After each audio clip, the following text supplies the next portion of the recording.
Bonjour, bienvenue sur le plateau de C'est le Sport, l'émission hebdo du service des sports de Charente Libre. À mes côtés, Mathéo Rondeau. Bonjour Mathéo. Bonjour. Mélina Rivière. Bonjour Mélina. Bonjour. On va parler foot aujourd'hui avec Caroline Marie et Claude Faure, présidente et vice-président de l'ASJ Soyaux. Bonjour Caroline, bonjour Claude. Bonjour. L'ASJ qui avait quitté la D1 au printemps 2023 et qui se reconstruit peu à peu, qui évoluera cette saison en Régional 1. Ça va être l'objet de l'interview. On envoie le jingle.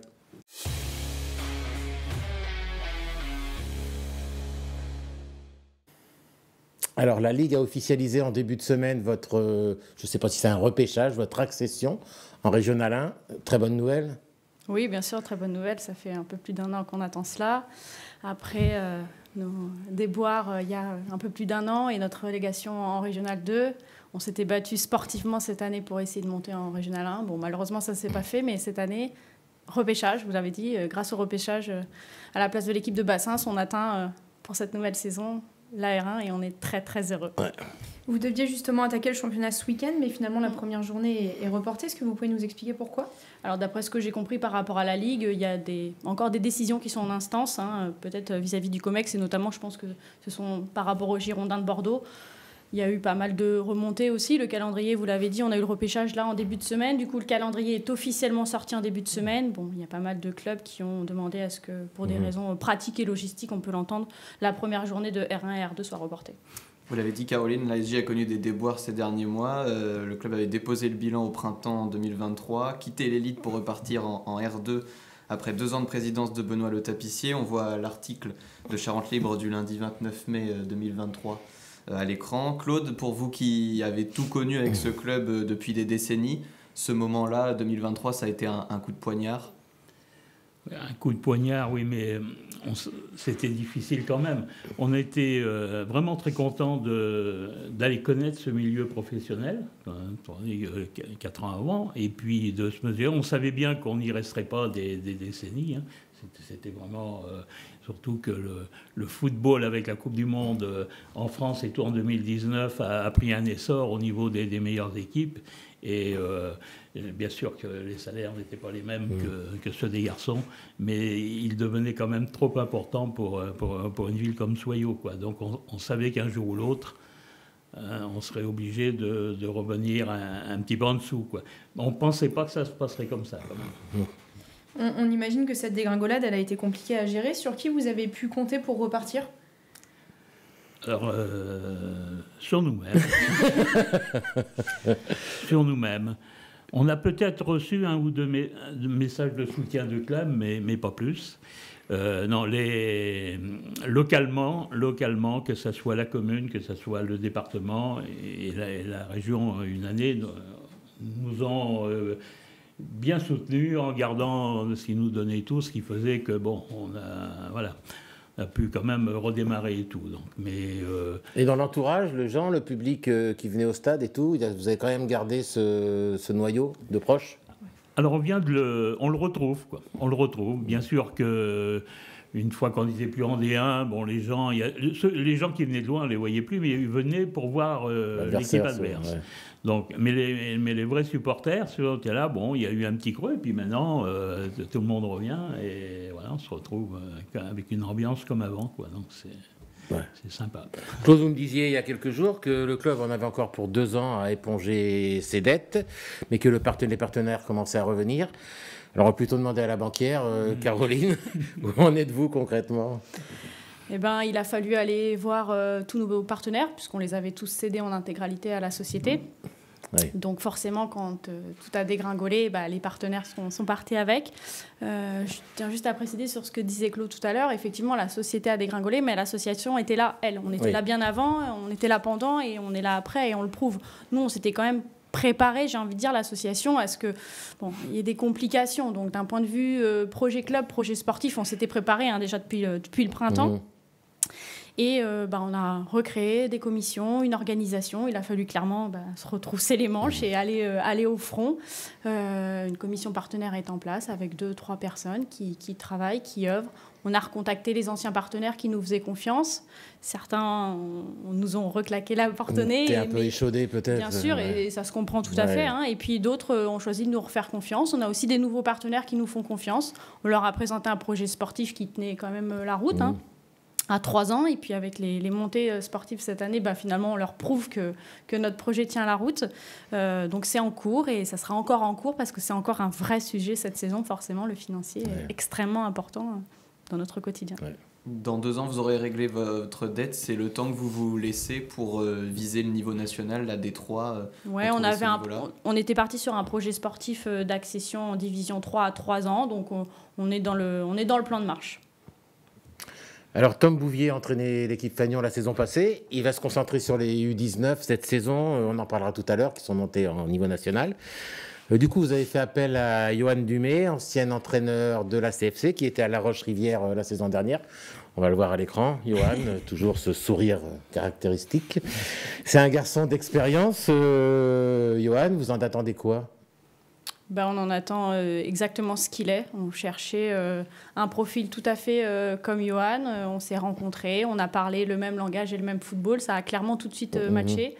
On est très heureux que quelqu'un comme Johan Dumay, qui est quand même un nom, on va dire, sur la place d'Angoulême et le football charentais, accepte le challenge de l'ASJ Soyaux. Il va amener toute sa rigueur et tout son professionnalisme au sein de l'équipe senior. C'est ambitieux, c'est une preuve d'ambition. Exactement. Ouais. Johan, justement, il a toujours entraîné des garçons. Claude, vous qui avez une longue expérience auprès des équipes de filles, est-ce que ça demande une approche différente quand on est entraîneur ? Oui, ça demande une approche différente, mais je crois que Johan l'a compris d'entrée. Et moi qui le connaissais peu et tout, mais... c'est pas le même vocabulaire parfois ? C'est pas tout à fait le même vocabulaire, mais je trouve qu'il regarde. Il est en période d'observation. Je pense que si les résultats sont un peu moyens, qu'on l'entendra un petit peu plus d'ici peu. Il se rôde. Il n'y a pas que l'équipe Fagnon à l'ASJ, on peut même dire que cette saison, l'équipe phare, ce sont les U19 qui intègrent le championnat de France. C'est vraiment votre œil de voir cette équipe U19 atteindre ce plus haut niveau.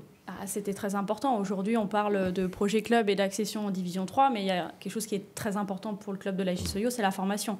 Aujourd'hui, on met aussi fortement l'accent sur pérenniser notre formation. On sait que demain, c'est la clé de notre développement. Donc effectivement, que les U18 aient atteint le championnat U19 national n'est que satisfaction.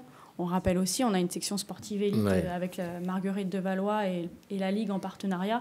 Donc tout est en corrélation, effectivement. Il y a une passerelle évidente, quoi. Ouais, complètement. Mélina, vous êtes allée avec le sémillant Julien Bergogna voir Tom Bouvier cette semaine à l'entraînement. Exactement. On est allé voir donc l'entraîneur et les U19 qui lancent leur championnat ce dimanche face au PSG avant de recevoir Guingamp. 2 clubs qui sont au plus haut niveau en D1. Alors, on l'écoute. On se retrouve avec un groupe de 32 joueuses à la section sport-études de Marguerite de Valois, donc 32 joueuses dont 30 qui sont à Soyaux. Et qui jouent du coup entre l'équipe U19 et la R1. C'est ça, entre le groupe U19 et R1 et certaines aussi en 18 élites, on espère. Ok.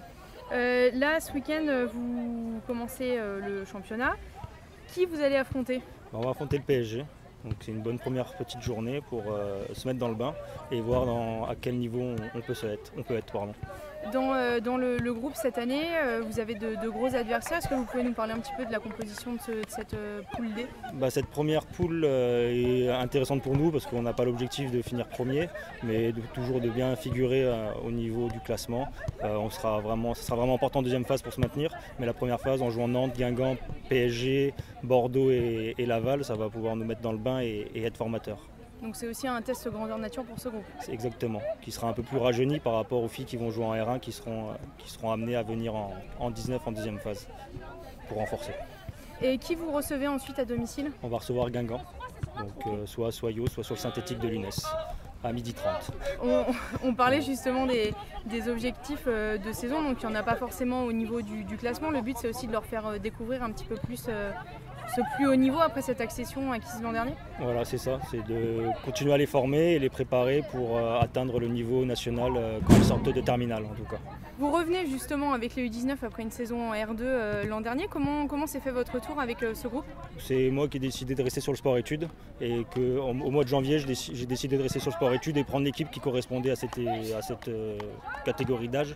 Donc c'était soit en 18, soit en 19. Elles ont eu la chance de pouvoir monter, faire les deux montées même. Donc moi j'ai préféré rester avec les U19 pour continuer la formation. Comme on a pu le découvrir avec le coach, cette équipe U19, c'est finalement un joli symbole de la renaissance du club et une promesse d'avenir? Oui, tout à fait. Alors, on a déjà participé par le passé donc à ce championnat de nombreuses années. Hein. Et c'est vraiment, au niveau formateur, pour les joueuses, c'est exceptionnel. Quoi, parce que, je disais, là, dans les 24 équipes qui participent au championnat de France U19 en France, 22 sont professionnels. Ouais. Il reste Sarcelles et puis Soyaux. Donc, voilà. Puis je voulais dire aussi que dimanche, au PSG, il y a au moins une Sogel-Dicienne qui va gagner, quoi, à moins qu'il y ait match nul, puisque au sein du Paris Saint-Germain, comme en équipe de France U17, il y a une fille du Champ de Manœuvre qui a été formée à Soyaux et qui est maintenant au PSG. Quoi. Et qui s'appelle Abdourahim Oriane. Donc elle a fait le pôle à Bordeaux et tout. Et puis le PSG l'a demandé, donc elle est partie là-bas. Donc c'est pour nous une grande satisfaction d'avoir pu former une fille à ce niveau-là, parce que c'est pas tous les ans. Ouais, et bon, on va suivre ça surtout. Juste une petite question, on n'en a pas parlé, mais l'ASJ Soyaux maintenant, ça représente combien de licenciés féminines, de jeunes filles? On est environ à 160 licenciés. Et c'est conforme à ce qu'il y avait avant la... Oui, on a, grosso modo, quand il y a eu la disparition de la société, on a perdu, ce qui est normal, la majorité du groupe senior. Oui, oui. Donc, voilà. Donc oui, ça représente... on n'a pas eu de gros départs ou de...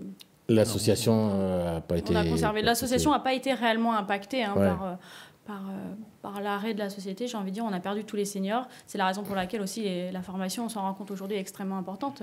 L'an dernier, l'équipe senior, c'était plus de 80% de notre formation. Hein. Ouais. Si vous regardez les dates de naissance, on est majoritairement sur des filles très très jeunes. Donc il y a de l'avenir. Exactement. Bon, on termine toujours cette interview par le traditionnel question pour un Charentais, qui va être question pour deux Charentais. Cette fois-ci, on va envoyer le jingle.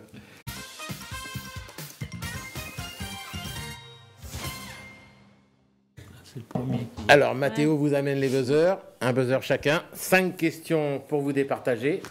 Et on va commencer avec la première question. Une question d'actu. Quelle sélection féminine a été sacrée championne olympique à Paris cet été?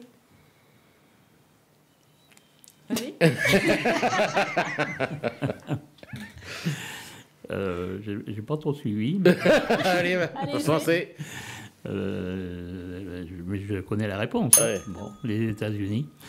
Exactement. Et est-ce que vous pouvez nous donner le nom de leur adversaire en finale? Le Brésil. Exactement. Elles avaient gagné 1-0.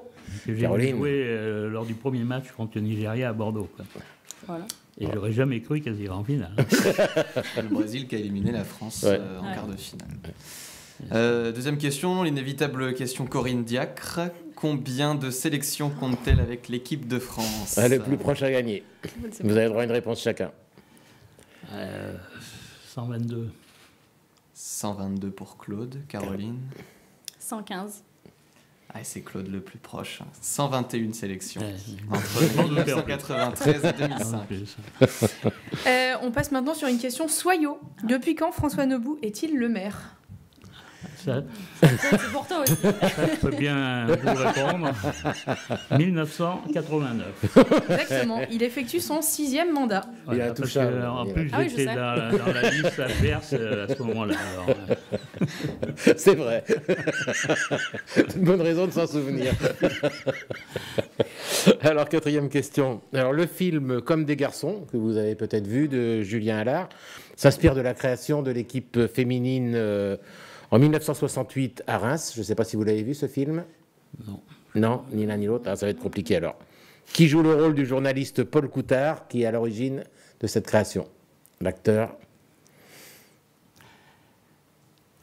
Je ne sais pas s'il n'y avait pas eu une présentation à Angoulême. Je ne suis pas sûr que ce soit ce film. Il y avait un film sur le foot féminin, mais... C'était le film sur les filles de Lyon, je crois. Ah, non, il y avait... non, mais je ne sais pas. Voilà. Bon, Max Boublil. Mais... si vous ne l'avez pas vu, je vous le recommande. C'est plutôt sympa.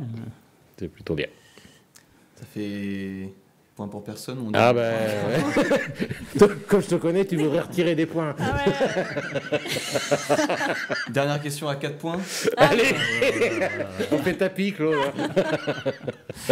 Alors, combien l'Olympique lyonnais de Wendy Renard a-t-il remporté de Ligue des Champions dans son palmarès? Ça remonte tout. Allez, 5. Vous aurez une question. De Wendy Une Renard. réponse chacun. Pas de. Ah. Oui. Attention, pas avec Wendy Renard au total. Non, mais je pense que Tu penses qu'elle les a toutes? Elle les a tous remportés. Donc, Je vais dire 6 du coup. Eh bien, bonne réponse. C'était 8. 8 entre 2011 et 2022. Alors, si on donne la victoire à Caroline, C'était une question à 3 points. on va dire que c'est match nul alors. Bon, merci à tous les deux. Merci. Et puis on va enchaîner cette émission avec les étoiles du foot, épisode 1 de la saison 2024-2025. Jingle.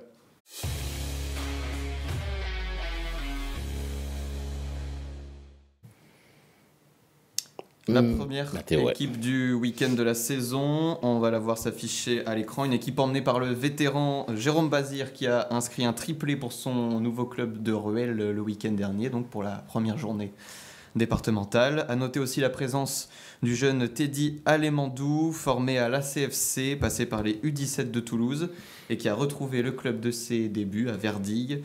Le défenseur reconverti en milieu de terrain a marqué 2 buts. Merci Mathéo. Place à l'instant rematch avec notre partenaire Stadium La Couronne.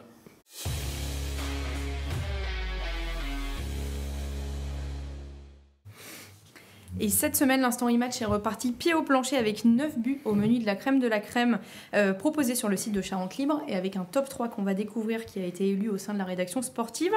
En 3e position, on retrouve un stopper malheureux qui se déchire dans la surface à Haute-Charente.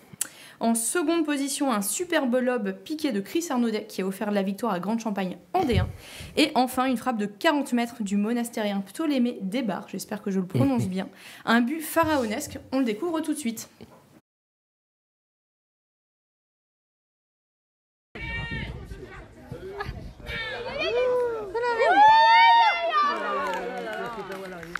Dommage.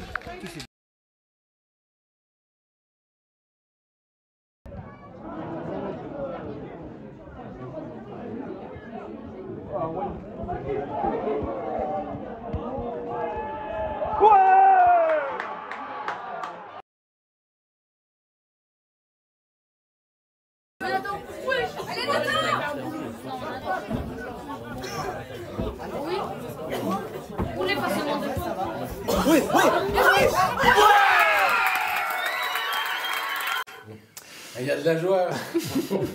Il y a de la joie à Moutier, Mathéo. Premier but de Moutier en R3 cette saison. Et c'est le monastérien qui nous le dit. Hein. Oui, c'est ça. C'est pas le dernier qu'on fera à la palette, je pense, cette saison.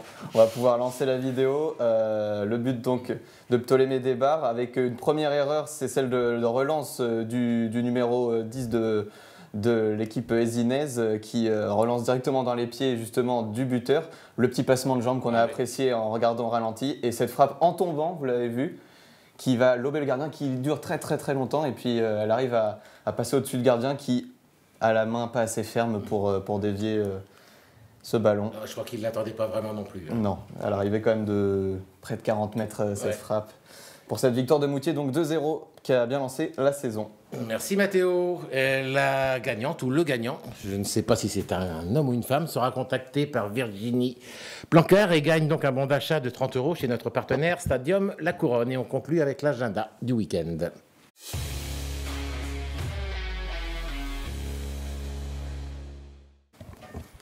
Un week-end riche qui commence dès vendredi soir avec le SA15. On va voir le programme qui joue à Nice, pendant que la CFC recevra Gaulle FC, toujours vendredi à Le Bon. 2 matchs que vous pourrez suivre en direct, écrit sur le site de Charente Libre. Également ce week-end, le premier match à domicile de nos équipes de hand nationale, la CH, les Tech et l'Aljo. Mais on a plutôt choisi de parler rugby, Mathéo, avec une vieille connaissance, Kevin Le Guen, que vous êtes allé rencontrer. Oui, l'ancien talonneur du SA15 qui occupe désormais plusieurs fonctions au club charentais, entraîneur de la mêlée chez les pros, mais également co-entraîneur chez les espoirs, donc avec Florian Millac.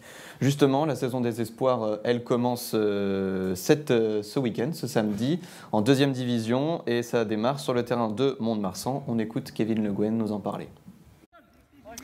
Kevin, premier match des espoirs ce week-end, samedi, c'est quoi l'ambition? Comment ça se prépare? L'ambition, c'est d'aller à Mont-de-Marsan, de faire un bon match de rugby et dans la continuité de ce qu'on leur dit depuis le 5 août qu'on a repris tous ensemble, prenons du plaisir tous ensemble. Voilà, donc ce week-end, on va aller à Mont-de-Marsan, on a bien bossé, on bosse bien et on va à Mont-de-Marsan en voulant prendre du plaisir. Voilà. Comment ça se passe de ton côté? Une nouvelle corde à ton arc, entraîneur des espoirs, en plus des fonctions aussi avec les pros?